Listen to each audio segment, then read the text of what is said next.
you all have the headsets for the Spanish speakers?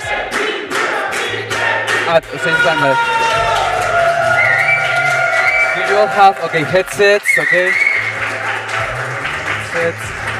Headsets. Do you all have headsets for the Spanish speakers?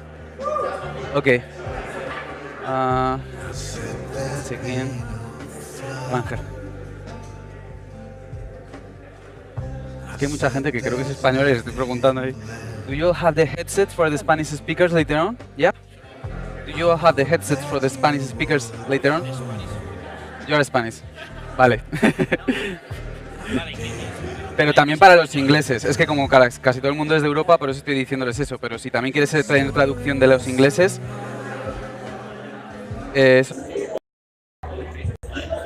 no. ¿Vale? O sea, cogerlos ya porque vamos a empezar.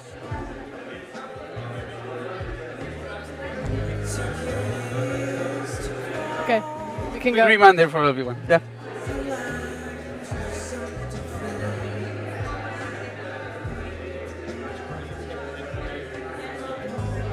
Ah. Go. Okay.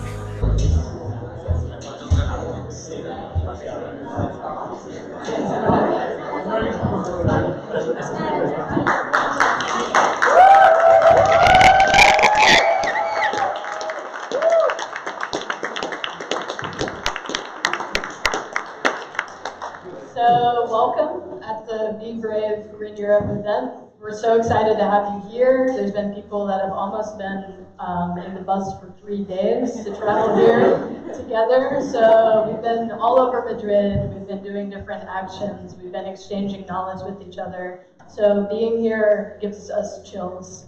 So thank you for being here. So I wanted to introduce ourselves. We'll be moderating the event. I'm Kelsey. I've been working with FYAG, Federation of Young European Greens, on the campaign. And I'm Miguel. I'm here representing Red Joven. I'm the co-spokesperson of Red Joven. Yeah, it's a pleasure to be here with Kelsey. So, well, first of all, we wanted to do a technical check. So if you can put on the channels, channel 1 for translation is for Spanish, channel 2 for English. So if everything's okay, for example, a Spanish speaker which is now listening this translated, and that it is okay. It's okay. Okay. It's okay. Okay, so next thing, do you want to introduce the program? Yeah, and just one more thing about the translation. We just want to bear in mind that we have these lovely volunteers that are providing the translation for us. And also being in Spain and having an intercultural exchange, we find it really important to have these translations, so to be accessible in both languages. But keep in mind, these are volunteers, so they're going to do their absolute best. And yeah, then let's run through the program really quickly. So for the program today, we have... Here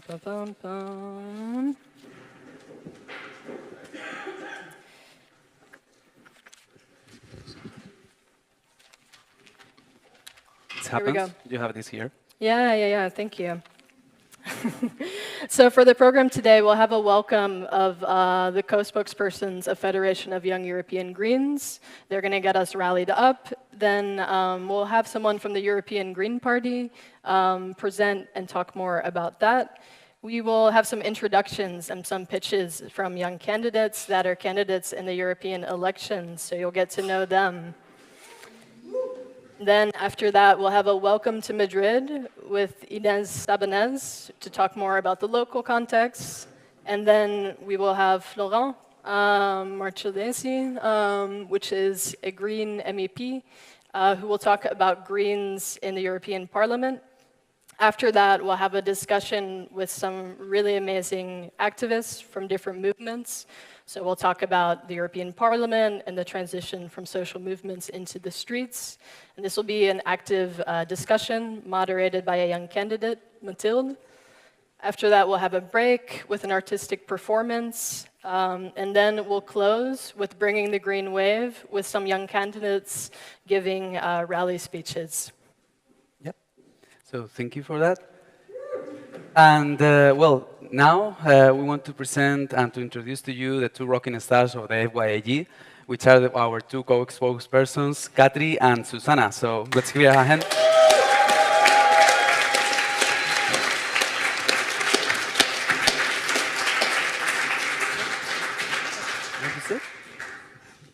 Yes, thank you, Kelsey, and thank you, Miguel, for being the moderators of this wonderful afternoon. This is very dramatic. Okay, maybe we will have some more surprises this afternoon. We're good to go. Hi, everyone. Hello and welcome to the electoral event of the Federation of Young European Greens, FYG. Woo!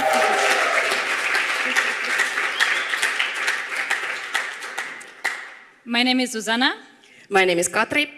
And we are the co-spokespersons of the Federation. And thank you. And let's get straight to the point of why are we here today. Today, we are less than 2 months ahead of the European elections. We are here because we love Europe and because we see that Europe needs to change. Lately, we have found ourselves trapped in a political system that no longer contributes to a just intergenerational contract, nor to the fundamental principle of building a better Europe for the generations to come. So we have quite some work to do, because today's Europe is no longer delivering on its promises. And we are not alone in this conviction. 2 months ahead of the European elections, the young generation is rising all across the continent.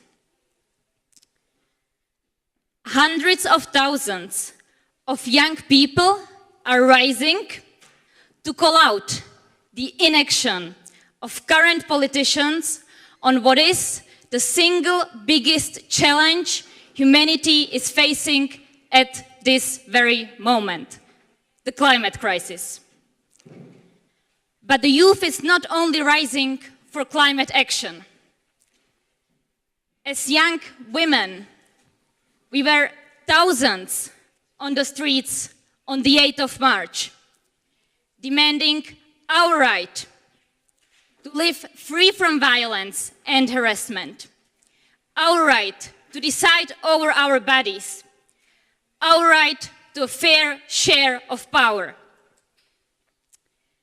And last weekend, thousands were on the streets again to defend their right to a free internet without upload filters, without link taxes, and without any other form of interference.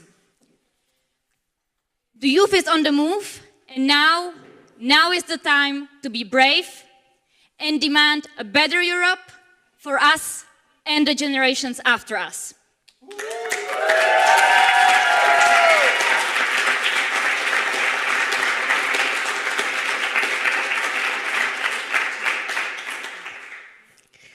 It is always easy to be brave from a safe distance, but now we have lost our privilege to a safe distance. We know that the climate crisis is here, and the hardest price will be paid by us, the young people, and the coming generations. We have seen that there are serious attempts by conservatives to weaken the gender equality, our sexual and reproductive rights. We have felt it under our skin and inside our heart, how frightening it is to see the neo-Nazis marching in our streets. Because still today, years after the financial crisis,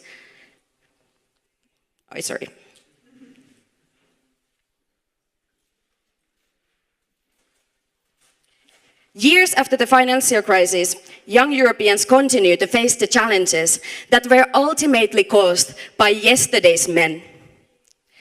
When I was 18 years old, I graduated from upper secondary school with high hopes for my future. Because we got promised that if we just work hard enough, we can achieve anything we put our mind into. But that promise got broken so many times by unjust and cruel austerity measures. The measures that resulted in a masses of people feeling left behind. The measures that have led to the rise of the far right and neo-Nazis marching in our streets. We are the first generation to earn less than our parents. Yet we are blamed for declining birth rates. Even the previous generations have left us a world with no guarantee of a safe tomorrow. Europe is now recovering from the financial crisis, but our generation is scared about our future and angry about the past. So yes, now it's truly the time to be brave.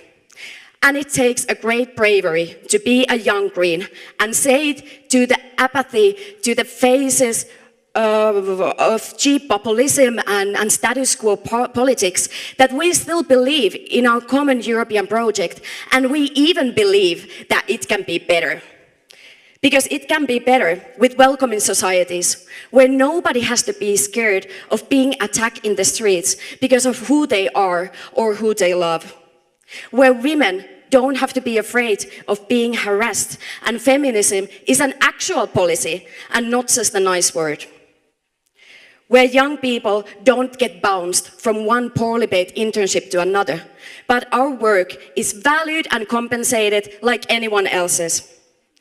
A Europe that fights the climate crisis with real ambition, and where transitioning to a just energy system is not a burden, but a responsibility and a possibility.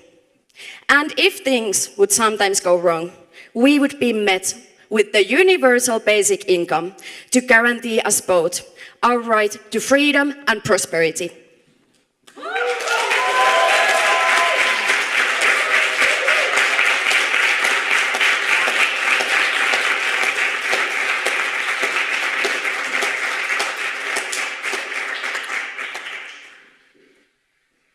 So how are we gonna get to this new, brave, green vision of Europe? And aren't we afraid of the populists and the far right? The short answer is no. We are not afraid.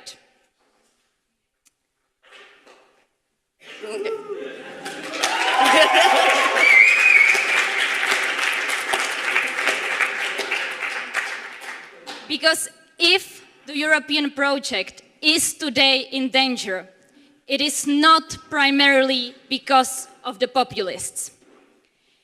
It is because of the inability of the mainstream parties, mainstream politicians to exhibit the necessary leadership to tackle the challenges of the 21st century.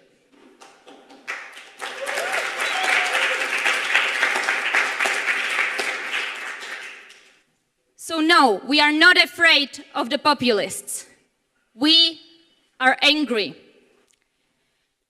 We are angry on all those who think that waving an EU flag is enough to defend Europe, and that Europe can continue on its current trajectory forever.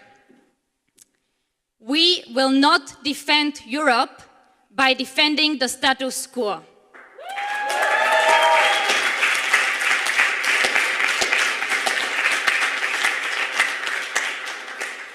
This election is not going to be an election of are you against or in favor of Europe.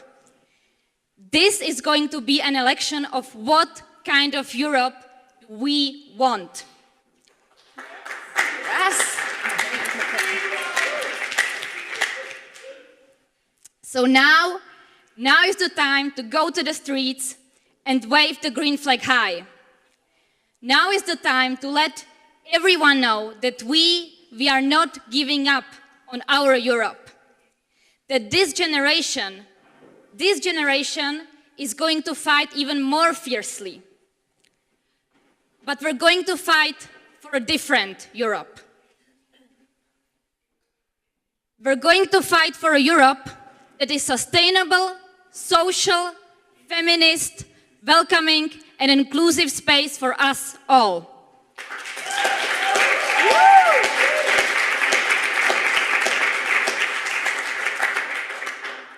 And we're going to fight for it together with the people from the civil society, from the grassroots movements, and all the young people who feel left behind by the faceless, irresponsible politics of today.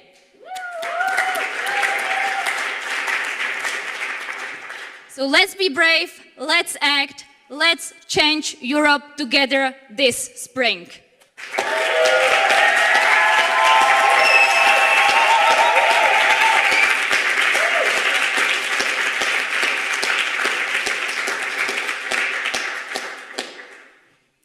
That was it.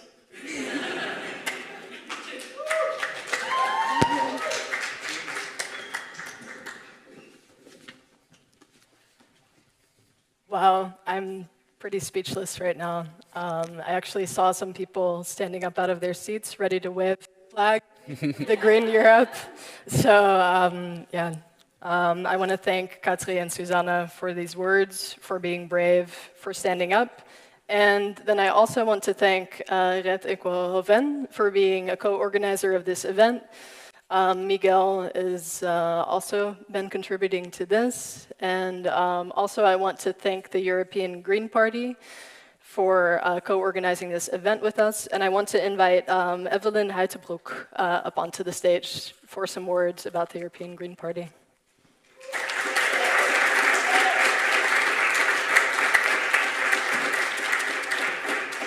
Thank you very much. That's the difference. They can read on a small one. I need a large one.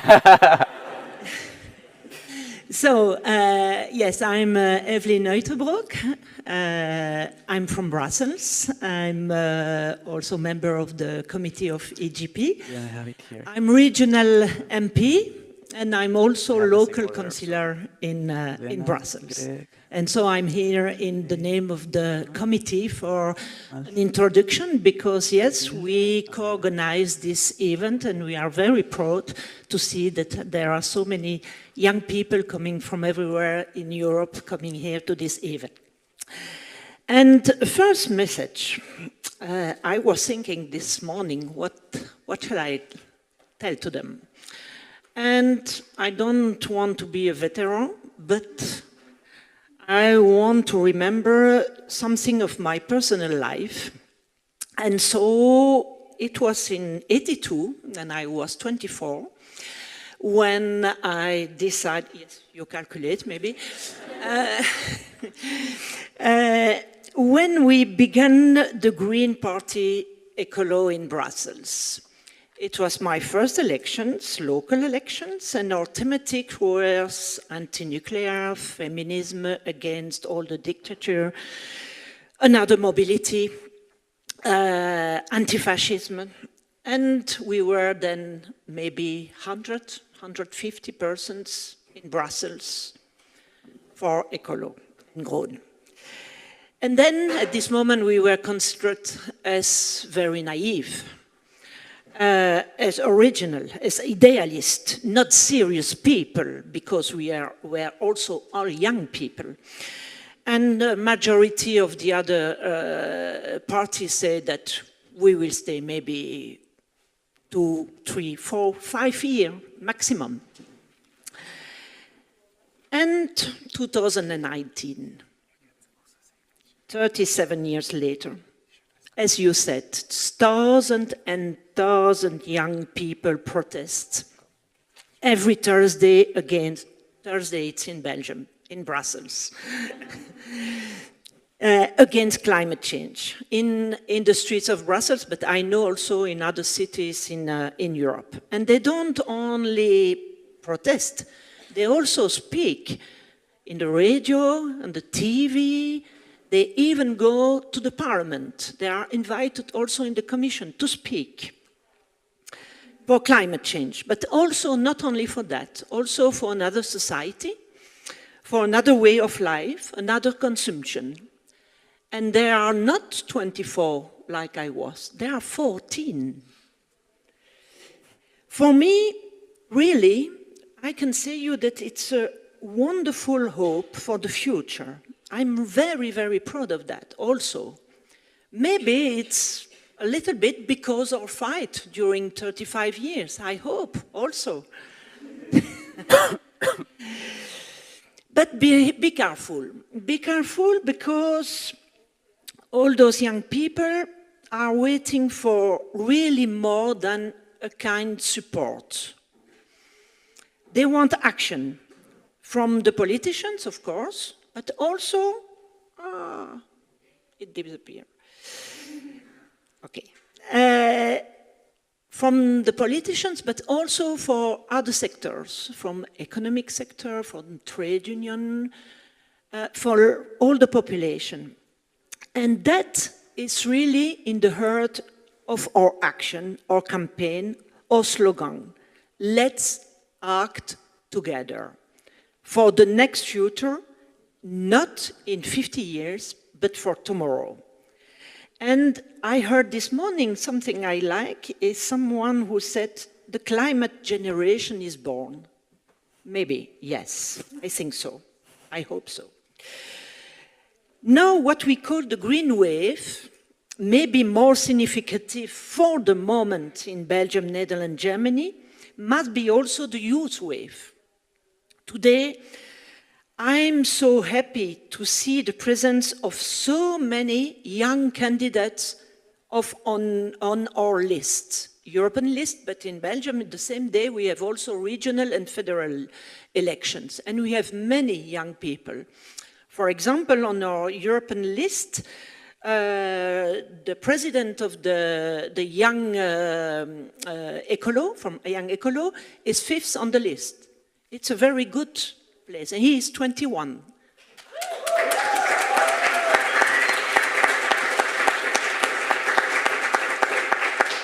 Arthur Lambert, that's his name. And I'm the last one, and I want absolutely to make a campaign with him. So it's a tandem. I think it's a win-win campaign. So we have many young candidates, and many of them are young women. Like also...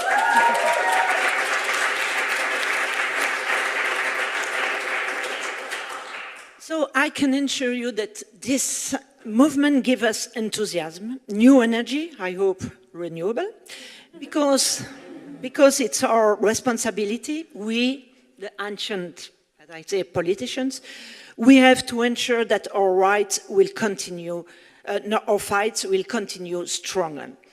And so, as I said, I want really create a real tandem, a win-win campaign. I was really surprised to see in this protest, you know, many thousand young, very young persons. And at the end of the protest, we have in Brussels a big movement now, Grandparents for the Climate. And that's really wonderful to see that together. I'm not a grandparent, but I want to be, I hope, very soon. So, you know that for this European election, we have a manifesto and 12 priorities. All of them concern young people, of course, because we want an inclusive campaign. But maybe one is more specific. You were speaking about income, low income, not low income, not low income. But maybe one is also important is that the free access to quality of education, fairly paid internships and good jobs for young people. Because of course young people are building the future of Europe. And we want also more investment in education, exchange programs, and that regardless of financial background or educational career. We also want a sort of cultural European path. So, I want to finish. Thank you for your mobilization, for your action, for your energy. Let's act together, as you say, for a greener, but also more just and solidaire Europe. And the last word, I want to all invite you to our event, the 13th of April, for the Green Wave event, a big one. And you know what? It's in a marvelous place, really, really. It's 100 meters from my house. It's not for that it's wonderful. It's in Forêt. It's in Brussels. It's where we win during the local elections. It was in October. We were the first party with 25%. We have 1 mayor, green mayor, and 4 vice mayor. And so I wish that for the next election. Thank you very much.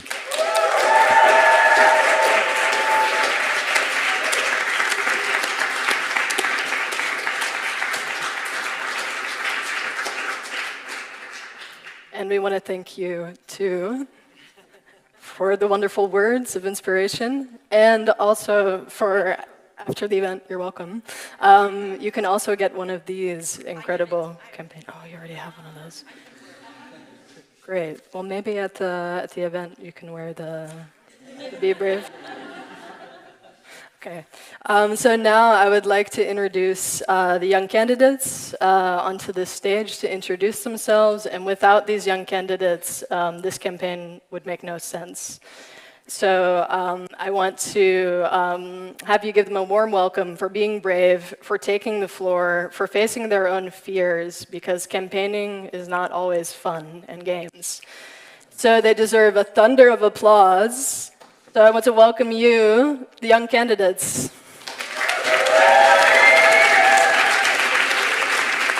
You want to say names? So all the young candidates can come up to the stage right now.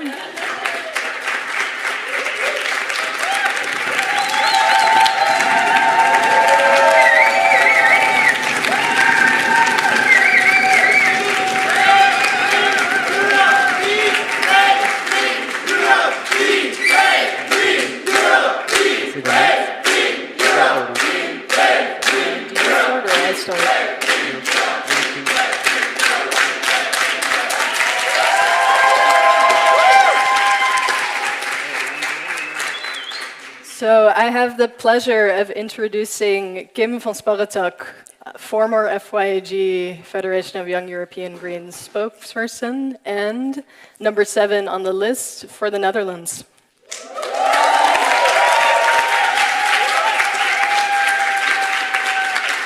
Hello, everyone. Hello. My name is Kim. I've been involved in the Young Greens for 10 or 11 years already. And it's been a blast, I can tell you. So why am I running was the question. And I realized that I came of age when Al Gore's Inconvenient Truth came out. After that, they won the Nobel Peace Prize. And I thought, well, the people in power, this was a pretty flippant. And then I thought, okay, worried about short-term economic gains and actually not really caring about my future. So what did the Dutch government do in the last years? They opened 3 new coal power plants and they let Shell co-write the climate law. Yeah, boo, right? For things of being part of FYG has been empowering young people to speak truth to power and to take the places of power. And I haven't been afraid to do so myself once in a while. Status quo. I'm really tired of them telling me to wait my turn and they'll handle it, because they're not doing anything. So I am really, really ready to bring some smart young women against the status quo, be brave, go for a better future and a greener Europe.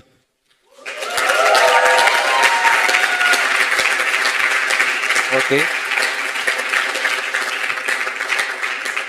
So the next speaker comes from Germany. He's also former co-spokesperson from FYAG, and he's now the 14th in the list for the for Germany, and he's Micha Bloss.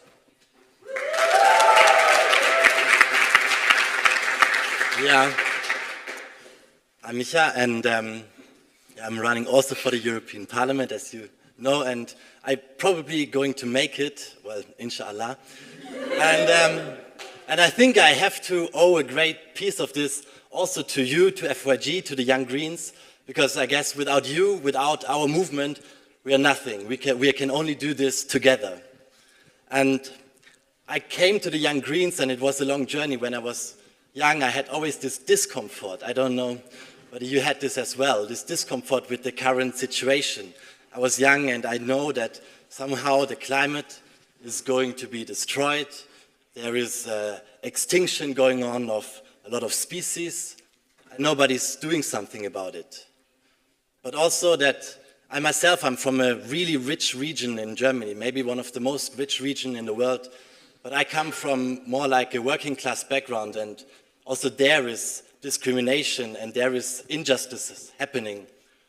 And I felt discomfortable with this, and after school I was traveling through the world. I was living in Tanzania and in Ghana, and I saw that even there the spread is even bigger, that people, they're just not free there. They cannot just do what they want. They cannot just travel. And why is that? What is the legitimization for this? Is there any way we can justify it? It's just a matter of coincidence where you're born. If you're born here, if you're born there. And my main goal in politics is to change this imbalance and to create this justice. And I had this discomfort, and I was looking around, and I think then I went to the Young Greens, and they were the first ones who I felt that they also share this discomfort with the world. They also share this worldview, but they are the ones who also want to bring change. And they are the ones who are gathering, who are doing marches, who are doing demonstrations, who are talking to politicians to bring about this change. And this is where I found my home. And I believe that what Greta Thunberg said is that the real power belongs to the people. It's the movements who change politics. And we should be a reflection of the parliament, of this power to the people. And that's what I'm trying to do together with you.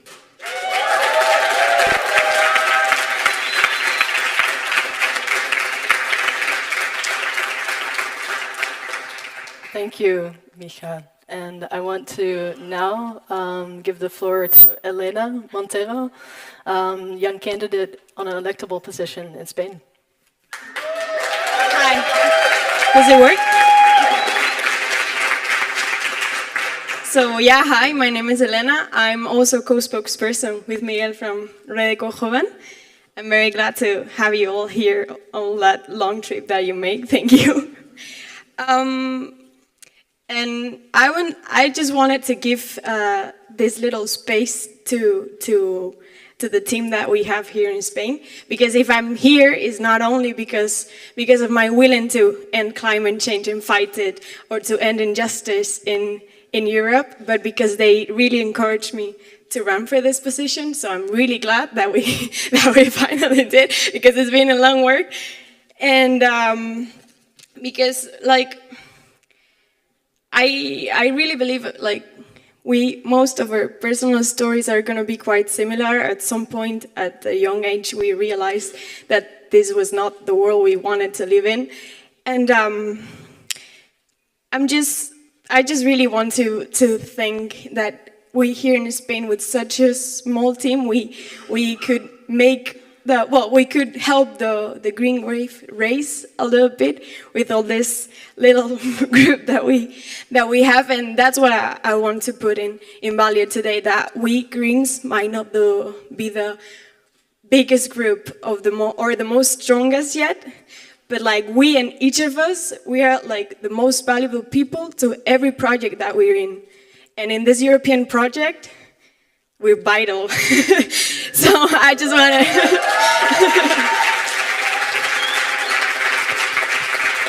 No, I just really wanted to thank you all to give your time and come here in a 3 days bus almost. And yeah, thank you for being here.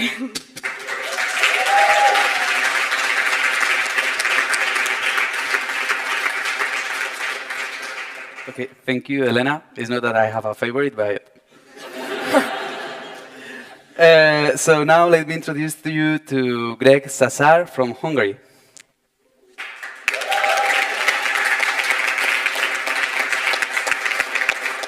Yeah, hey everybody, I'm Shimon Cesar, or Greg for short. It's much easier for everybody. And I always found it a bit difficult to talk about myself, like introductions are not kind of my thing, but okay, let's give it a go.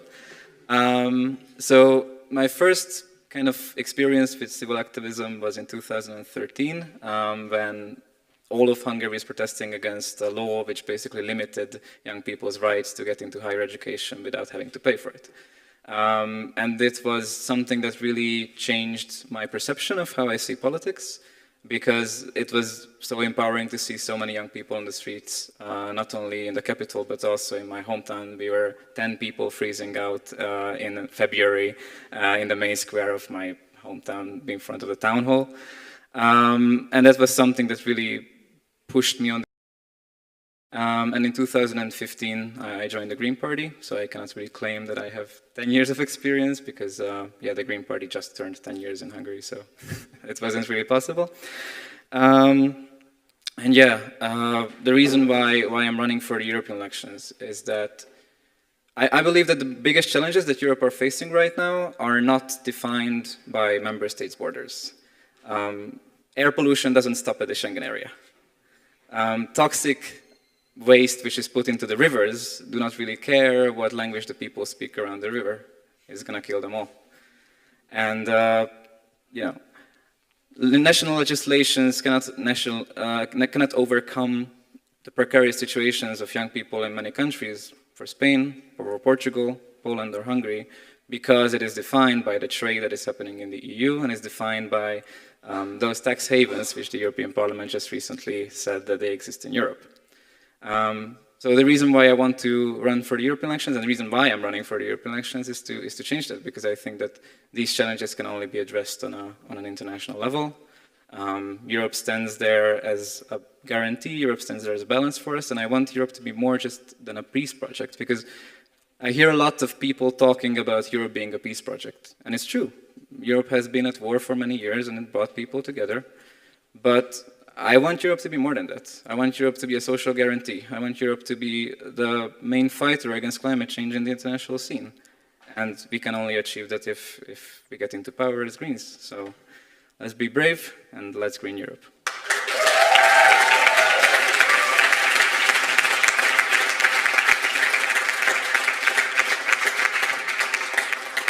Thank you, Greg, for all of your work and heart in facing hypothermia during campaigning time.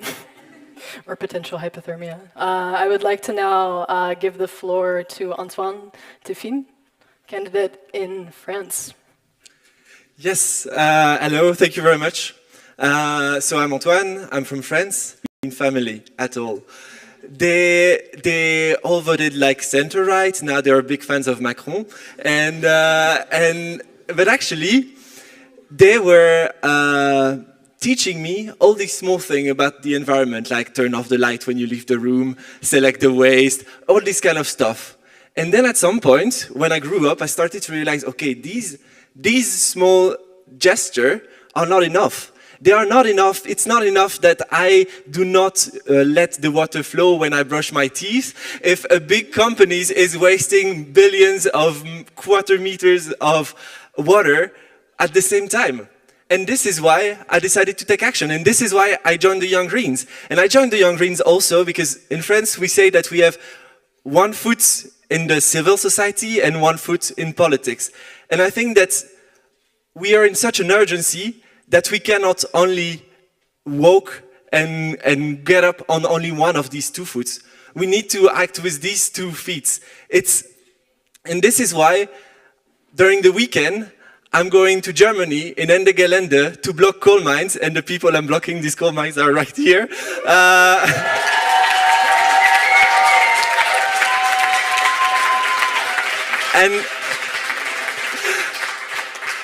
And this is why, in the week, I'm now an intern in the European Parliament, trying to make concrete change in the common agricultural policy that affect millions of farmers across Europe. And this is only if we can build on these 2 feet, and I think is one of the big strengths of the Green movement, that we can make change happen. And this is why I'm running for the elections, to be able to continue this fight in the institution and also in the society. Thanks very much.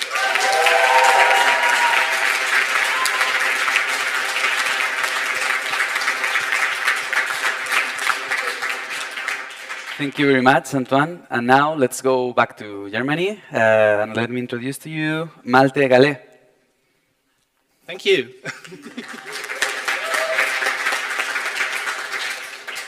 Yeah, hi, my name is Malte. I'm from Germany, that's right. I study in Bayreuth, it's in northern Bavaria. And yeah, 5 years ago, I've been working in Tanzania for 1 year for the Tanzania Renewable Energy Association. So yeah, we were building solar plants on hospitals and schools and doing like environmental education and stuff.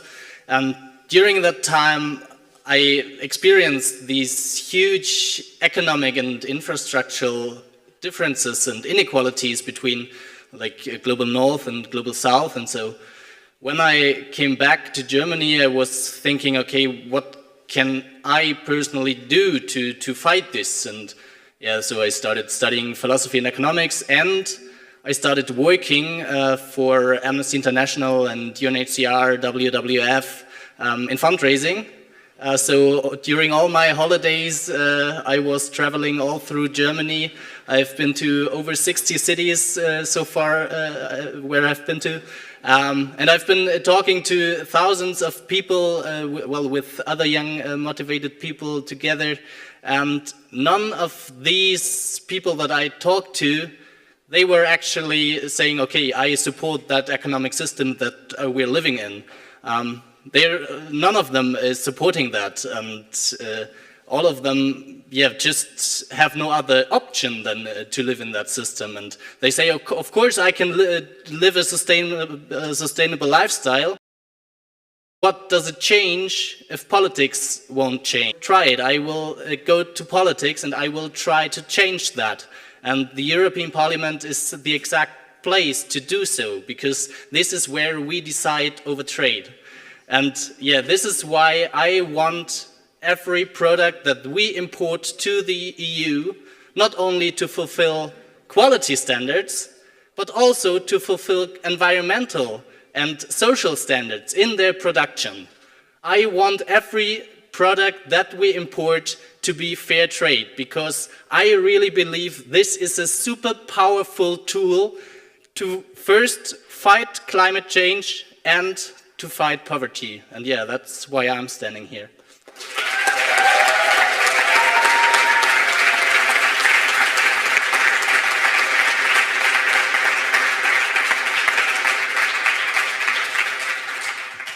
Thank you, Malta.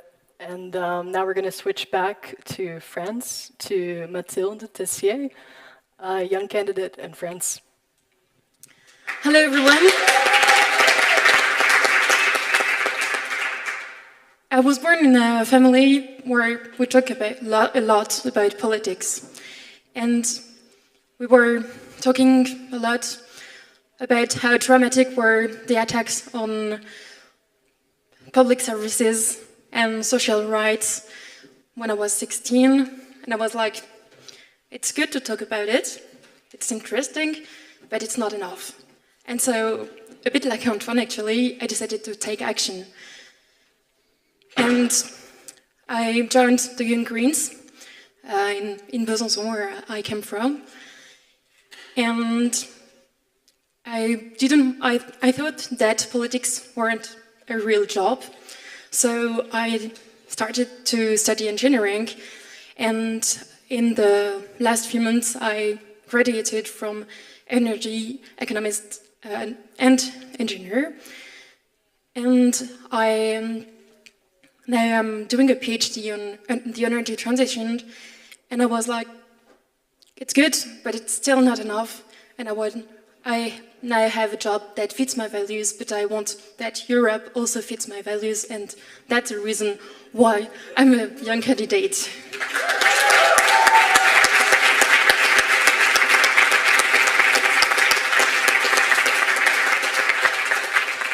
Thank you, Mathilde. And now, last but not least, it's coming from an island, and Minatolo, please. Malta, sorry. I'm nervous.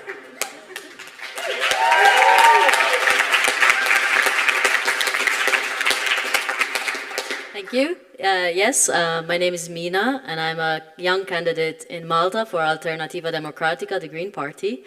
And now, I will just explain briefly why I've decided to do this. I've been an activist, an LGBTI activist, fighting for LGBTI rights in Malta and in Europe for around 8 years now. We have managed to achieve a lot across Europe for LGBTI rights, especially in Malta. But yet the barriers that we face are often the same ones, and that is the politicians, and that they do not listen to us as LGBTI people. And so I realized that in order to also change this and to make change for LGBTI people, but also others, to protect our human rights, we do need to have people in parliament, people in power who are also LGBTI people. So this was very important for me. And another reason,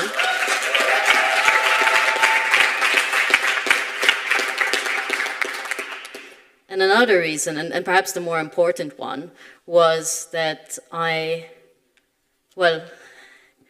you probably don't know a lot about Malta, but the politics in Malta is dominated by fear, and it is dominated by two big parties who just fight each other. It's a very ugly politics. It's not desirable to want to be a politician.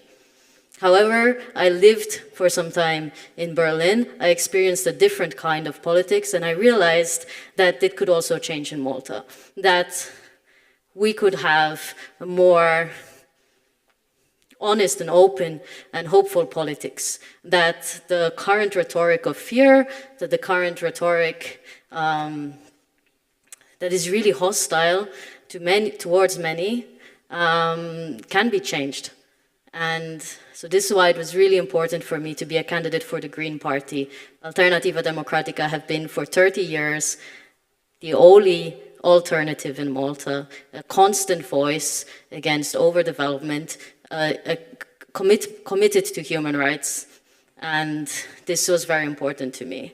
So it's an upward struggle in Malta, but I hope that just being a voice, a green voice in the Maltese political landscape at the moment, talking about things also that other politicians ignore, because sometimes it is convenient to ignore topics for votes, that we can change things, and that we can have a hopeful and green future also for Malta in Europe. Thank you.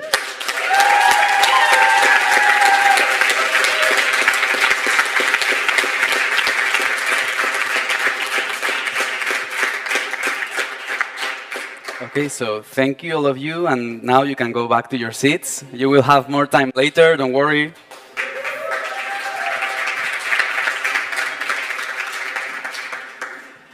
Okay, so now that we have set the scene, now we can go and dive a little bit more into our topics. What is the FYAG trying to do? The FYAG is trying to bring these young people into the European Parliament. We want to, as Antoine was saying, have one foot in the politics, but also the other foot in the social movements. That's very important. And 4 years ago, here in Madrid, something like that happened, because one coalition with political parties, but also many people from social movements, win the municipality, win the elections from the municipality. Some of you were, during today, making an action with a very nice banner in the bridge in our river, Manzanares River in Madrid. You may have noticed that it's not the biggest river that you can find. It's neither the nicest river, but it's our river, so we kind of love it, right? But 4 years ago, it wasn't like that. It was just an artificial canal because there were dams along all the course of the path of the river. But then there was this project where the municipality, the green politics in the municipality came together with ecologist groups, and they bring this project of renaturalization of the river. So just in few months, we started to see how the birds were coming back, how the plants were growing again. So we were recovering that river that is very important to us for the citizens. And that wouldn't have been possible if we wouldn't have had a great Councillor for Environment and Sustainable Mobility, which is Inés Sabanés.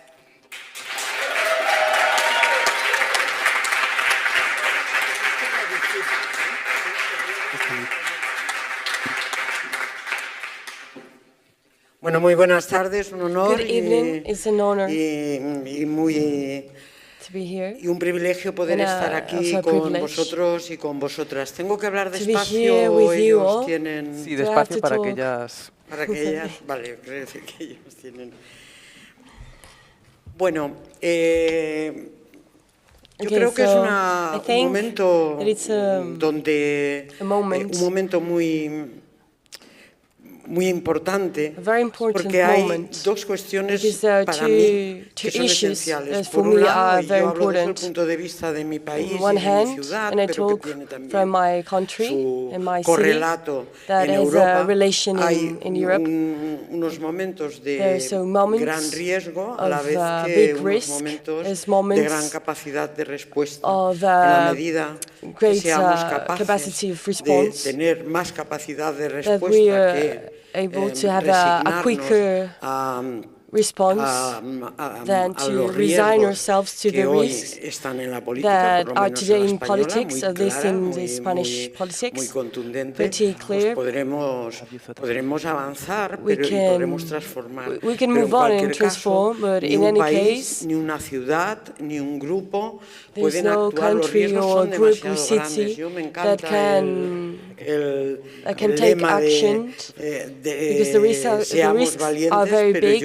I love the logo that we have to be brave, but I would say that we have to be also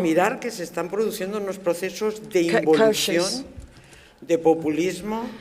Because there's a lot of populism, we're losing rights, there's not solidarity, and we're moving back.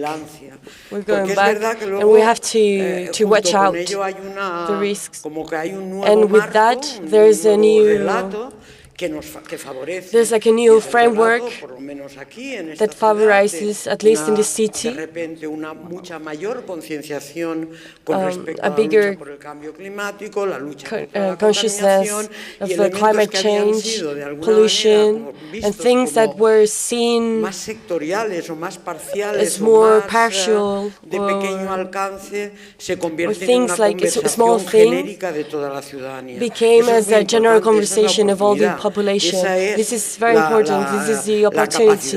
This is the capacity of transforming. This big conversation promoted by new mobilizations by young people that were fighting for years with the Green Party and all that in Europe was a fight. There are sometimes moments in history that a movement that's very important grows up. And in my case, I think this is a risk in this moment in Europe and all cities. This is a risk we're subject to.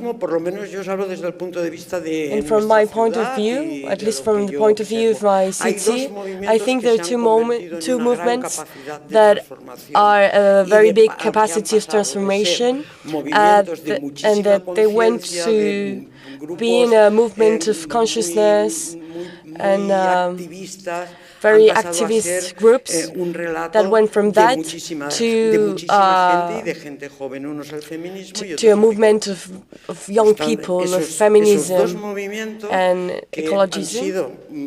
Those movements that have had a very big capacity of transformation now are they have this capacity of transformation and they're in the center of the political debate. And so it's not only a question to be brave, we have to be also responsible. We have to be always watching out. We have to be careful. Because now the framework and the debate and all that, it's already amplified. We're not talking to people that have a big level of consciousness about these environmental questions. I'm talking about my neighbors in Usera, Vallecas, in all the neighborhoods in Madrid that had and are starting also to see the link between those things and their problems in their personal lives with the environmental crisis and the social crisis. This is very important because we have to be widely open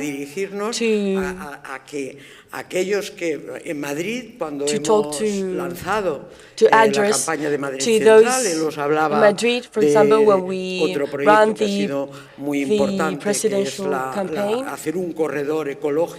We have to make an ecological corridor of a river, and then we've done this with ecologists.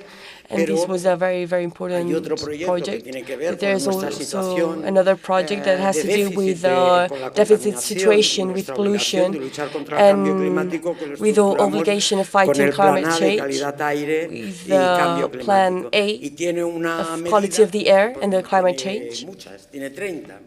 It has a lot of measures. It has 30, but everybody talks about one. That's the Madrid Central Madrid. That's the closure of the center of the city. I believe you won't be staying here tonight. You will go to the center, and it has signs. It has a lot of banners in the exterior with red lines that indicates that you're entering a low emissions zone. And when we made this project that was very emblematic in the city, the answer, the opposition, the answer, and also on the other side, the support, made clear a transformation issue very important for the city. The project of the river was very important, but the project of making restrictions to the access of the center created a very intense debate. Que nosotros desde nuestro acceso al ayuntamiento pues hemos fijado cambios importantes. El que os decía, el plan A de calidad de aire y cambio climático, que tiene sobre todo medidas de movilidad, de vivienda, de cambio de modelo energético, de residuos. The change of the energetic model, the change of the strategy, that is the green structure and biodiversity, and the following is de tratamiento y cambio en el impacto de los residuos en la ciudad. Impact. Lo que quiero decir es que las estrategias que nosotros podemos desarrollar a través de las ciudades son muy importantes y son las ciudades las que tienen que adquirir un mayor compromiso por encima incluso de los estados. Pero eso necesita acompañamiento, cities are more important even than the states, sino porque posiblemente tengamos más voluntad. And this is probably because we have more volunteer, capacidad además de quererlo hacer. And maybe more capacity of wanting to do it. I was talking about Madrid Central because people who work in stores started a campaign because they wanted to fight these measures that we took to fight climate change, and they said poor but with dignity. They wanted to link that those measures that we were taking had an elitist character, and they wanted to put in people's head this idea because it was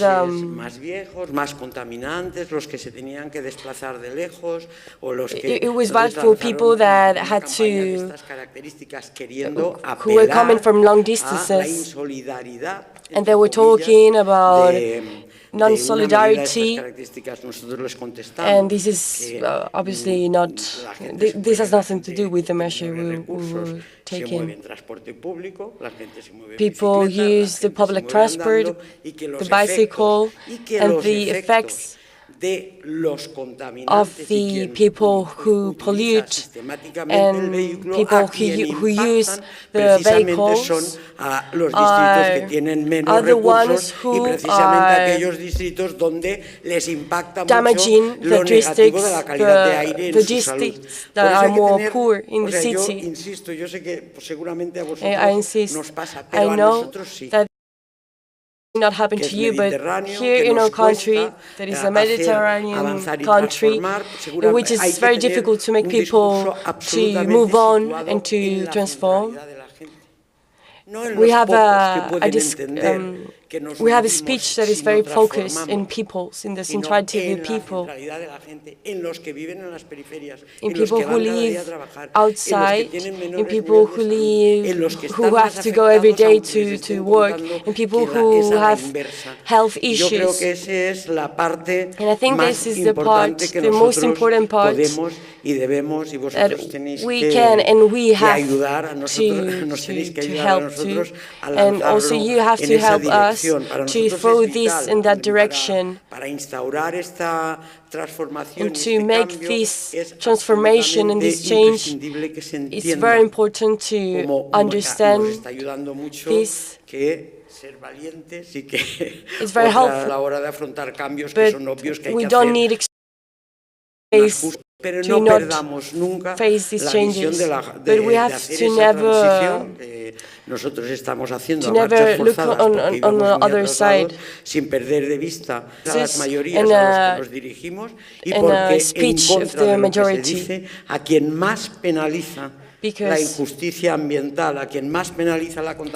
the ones who are more damaged by pollution and by climate change are those who have less capacities and less resistance to fight the effects of the environmental change. And so I think we're in the middle of a revolution that will be very important in this moment, in this century. And we have people with bigger capacities. If we do this well, we will win populism,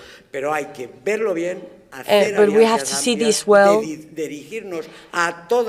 address to everyone who is affected by this, and not only the people who have more consciousness, because we have the responsibility of being and knowing that we have in our hands one of the biggest revolutions to transform in this moment in the whole world, and to fight the involution of the extreme right, which is expanding from United States to Europe in a very important domains. So thank you very much for being here. Para ti. Muchas gracias, Inés. So thank you, Inés. Thank you. Yeah, it's really inspiring to hear what has been achieved here in Madrid. And it also begs the question, how can we create this local change, and how does that transpose, and how can we create that in the European Parliament? And what kind of power and what kind of leverage can Green MEPs have in the European Parliament? So our next speaker knows this very well and is very well versed in how to bring this to the next level. He has been a spokesperson of EQUO here in Spain since 2014 and has also been in the European Parliament since 2016. Fought lots of battles on climate, energy, agriculture, human rights. And this is also someone that we're proud to say is running again. I would like to invite to the stage Florent Marcellesi.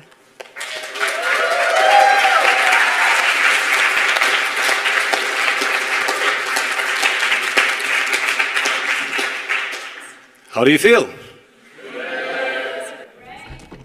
Brave as the goose. I can see that you're a spokesperson, eh? You feel brave. How do you feel after 22 hours of bus for coming here? Brave! That's cool. So thank you very much. I wanted to welcome you to Spain. Thank you very much for coming here. And thank you very much for being young Greens fighting for another Europe. Thank you very much for having been here yesterday with the Young for Climate in the Congress, Spanish Congress. Thank you very much, because we need that. We need young people to kick politicians in the ass. Yeah.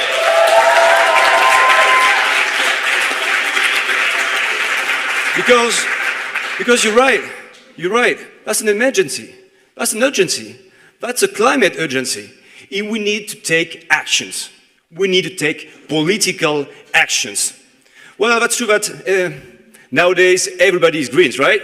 Macron is Greens. Some are there eco-realistics, eco-pragmatic, eco-socialist, I don't know, whatever. Everybody's green. But let's see the things in the European Parliament in the last years. Let's see and check reality. Who did possible in the European Parliament that we had some more renewables, more self-consumptions, and less subsidized coal? Who? The Greens. Who did possible that we fight against all these big corporations, as Monsanto, for example, or as Volkswagen? Who? Merkel? No. Macron? No. The Greens. We did it. We did it. On glyphosate, on Dieselgate. Remember Dieselgate, right? Volkswagen. That means, what that means? Do you remember what Volkswagen means? For people, yeah. We have some German people here. That's it. The car for the people. And what we did? Exactly the contrary. The car against the people. Killing people in the world. The major fraud and scandal that we had in the capitalist era. And who stopped them? Who stopped them? The Greens in Germany and the Greens in Europe. We did it. We did it. And not also that. We can stop the extreme right. Not also. We can stop the extreme right. You did it in a lot of countries, because where the countries where the Greens are rising, the extreme right are falling. We do that.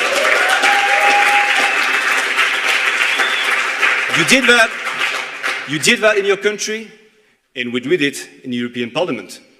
Because we have this report that we did as Greens about Hungary. I saw the friend of Hungary. He knows the situation. You know there that we have extreme right. Let's say the word Orban is not from the right, it's from extreme right. Against liberty, against expression, against demonstration, against youth people, against NGOs. Well, in the European Parliament, we succeeded to ask the trigger, Article 7, against Orban to say we don't want more things like that. And we said to EPP, you have to know that you are from the extreme right now if you have Orban in the party. In thanks to us, they're suspending Orban from the EPP. We did that. The Greens, we did that. But something very important, and I think that's quite clear that the youth from the climate say that it's not enough. Because we are not on track. It's true. We are not on track on the Paris Agreement. With all we did in the European Parliament as Greens, well, we have to say that we have 50 MEPs, or 551 MEPs. So that's why we need so much more ambition. Ambition in a lot of scope. Ambitions in energy. No more coal, no more nuclear power plant, no more subsidies to fossil fuels. That's what we need. No more. On transport, yes, let's ban all cars with fossil fuels. Let's do it before 2030. Do not travel in flight. You did it from Brussels. You succeeded to travel in bus and not by train. I try to do it as an MEP, but it's quite complicated, I have to assume. If you want to be MEP, I see a lot of young candidates that want to be MEPs. Well, let's try to do that, but it's quite complicated, Misha, right? To go to Brussels. Maybe you can do it. Maybe you can do it. But from Spain, you need like 2 days, and you say you can. But still, energy, transport, agriculture, yes, less produce and eat less meat. We have to bring this challenge to the European Parliament. We have to change the agriculture model and make it very sustainable, with the animals in the center, with climate in the center, if the farmers in the center. We can do that, and we need you young people to show the way to do that, you young candidates, because we need 2 things to win the battle. We need 2 things to have these more ambitions. We need some more Greens in the European Parliament, and we need some more young candidates as you in the European Parliament. That's what we need.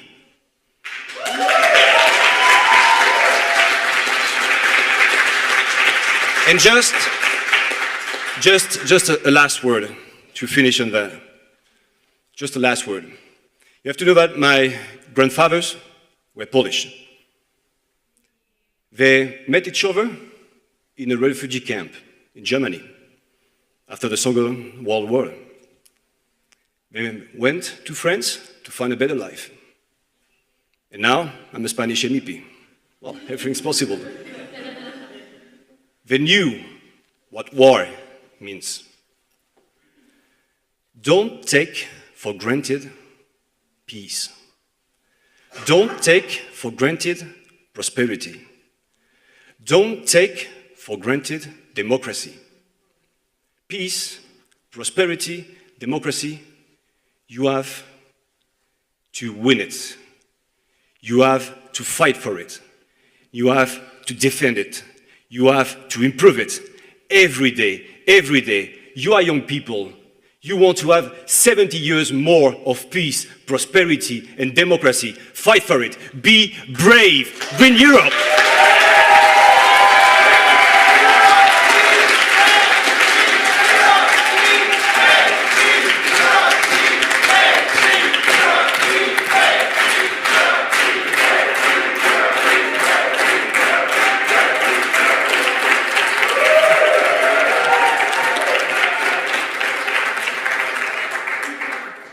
Okay, you're excited. That's good. So thank you, Florian, for all your words. Well, as you can see, politicians many times talk about what civil society wants. I think I have a club of fans here, sorry. Politicians talk many times about civil society, but we as Greens, what we want to do is talk with civil society too. So that's why in this event we have invited several activists from NGOs, social movements, and we want to have now a debate with them to know what they're thinking, to discuss with them, and enrich ourselves. So let's welcome to the stage, I don't know exactly where they are right now, Rubén Gutiérrez from Ecoaldea, a university association from Universidad Complutense. Jitka Nerstova from Limite Ismeme. More or less. Jason Garcia Lopez, an anti-racism activist, and the moderator of our debate. Well, yeah, Jason, okay, an applause for him. And the moderator of our debate, which is the French candidate Mathilde Tessier.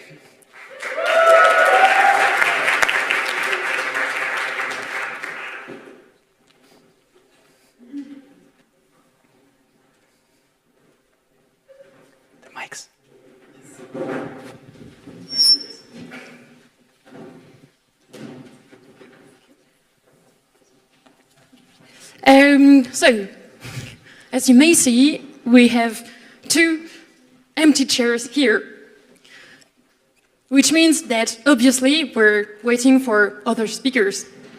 Well, yes, we're waiting for you, because this debate is a special format where whenever you want to ask a question or make a comment or say whatever you want to say, you can just come and occupy one of the empty chairs. Is it okay for everybody? Yes. Good, so let's start. So we have here these 3 amazing social representatives from social movements, so I'll let you present yourself briefly. Just for everyone, I think we will have some delays because of the translations, so be patient. But yes, you can briefly present what is your movement and what you fight for. Like 3 minutes each. You can start. Hi, I'm Itka and I'm from Limity jsme my.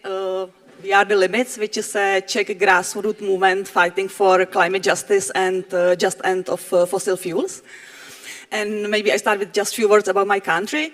You might not know that Czech Republic belongs, even though it's a very small country in Central Europe, it's one of the dirtiest economies in Europe. We have almost highest or third highest emissions per capita in Europe, in European countries. We are one of the biggest energy exporter in the world.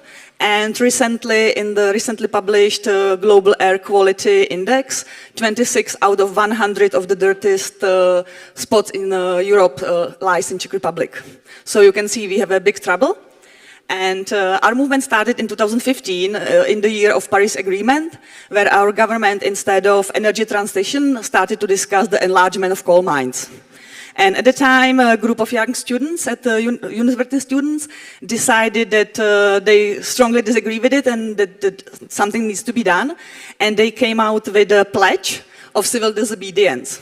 So they just pledged that if government really want to enlarge the coal mines, the signators of the petition became the limits themselves, and they will do everything they could, including civil disobedience, to stop these efforts.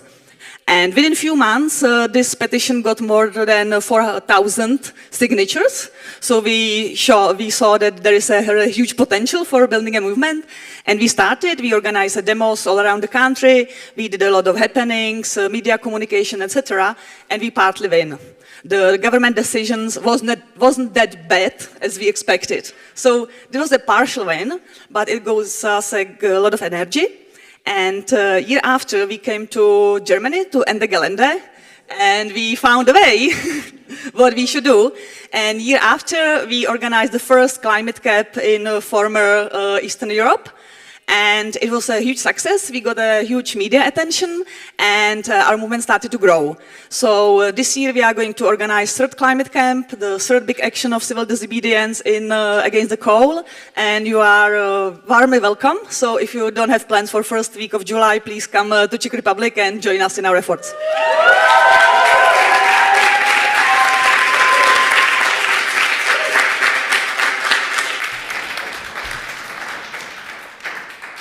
Muchas gracias. Yo dudaba si hacer la ponencia en inglés o en didn't canario know porque no sé cómo se va a entender talking peor, in English or he decidido que en canario porque creo que se va a entender un poco because I don't know if you're going to understand me anyway. Lugar, I think it's way better if I speak it Spanish. In first place, I want to thank you, thanks Antonio, compañero de la facultad, por considerar que soy un buen representante de los movimientos por el clima for considering that I'm a good representative of this movement. Como se ha dicho, de la asociación My name is Ruben. I came from the Association Equaldea. We've been promoting for more than 4 years social transformation in Madrid and mostly in the city of Madrid. And today I'm coming because I've been participating for a couple of years, for a couple of months, sorry, here in Madrid in a couple of events. The movement Equaldea has been for 4 years trying to introduce sustainable in university, in the research of university, y la famosa transferencia de conocimiento de las universidades, ¿no? Luchando por poner todo el conocimiento que se genera en las universidades al servicio all the knowledge in the universities for the service of the population and the environment. And as I say, I also come to talk of these movements that I think that as all that we here we're into. I think in Madrid, the 11th of March, por lo cual tengo que felicitarles a todos y a todas porque fue creo que un hito del movimiento verde aquí en Madrid. And it was a complete landmark